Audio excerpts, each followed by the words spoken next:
Since ancient times, school and education has been an essential element to establishing a society. The lessons taught built cultures and created a path for advancement in knowledge and worldly concepts. It has always been a young person's duty to spend their days bettering their minds for the good of their community and, in all of its glory, the world. It wasn't until around the 17th century that official schools were established that separated age and education types. The time between the 1890s and 1930s was the Progressive Era, when cities started fully adopting high schools and became a more organized education system. Since then, high school has become a primary step in a young person's education and social development. Not only is it where you learn to be independent, but it's where you learn to grow in social skills, self-management, and communication. In the last 50 years, opportunities for a young person to succeed have increased dramatically. From sports, to clubs, to social events, there are hundreds of new ways to apply yourself and achieve the best in what you are passionate about.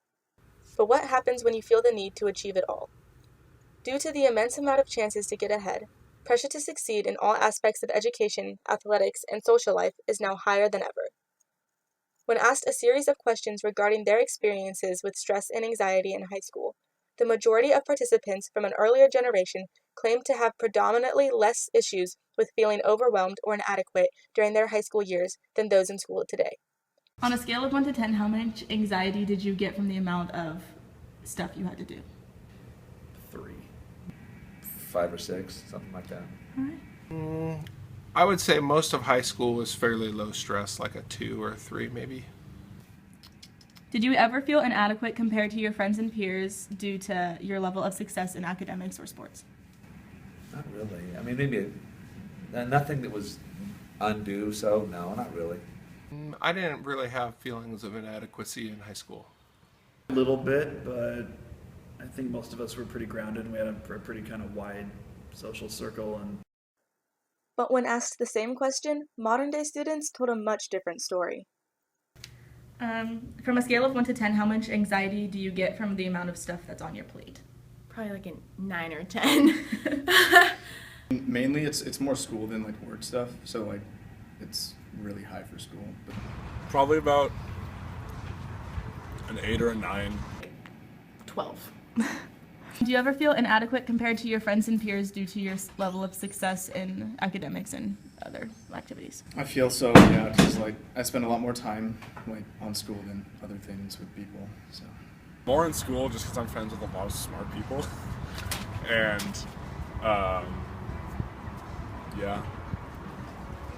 And yeah. I feel like I put too much effort, or I don't take enough time to do like school stuff, like not even just homework, but like school activities. Studies have shown that high school students in the last 10 to 15 years have had increased amounts of stress due to overactivity in their academics and extracurriculars, and it is very likely the cause of increased levels of major stress and anxiety in your average 21st century teenager. The amount of things being juggled during the school week are close to impossible. In a survey given to a large group of students at Glacier Peak High School, the average high schooler spends 35 hours a week at school, 7 hours doing social activities, 13 hours at sports or club meetings, 12 hours working, 10 hours with their family, and 9.5 hours on schoolwork.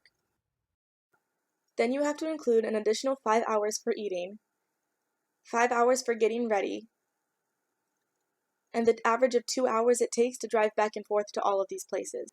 After all of that, you're only left with 21.5 hours for sleeping and free time, and with the recommended 40 hours of sleep per school week, the math just doesn't add up.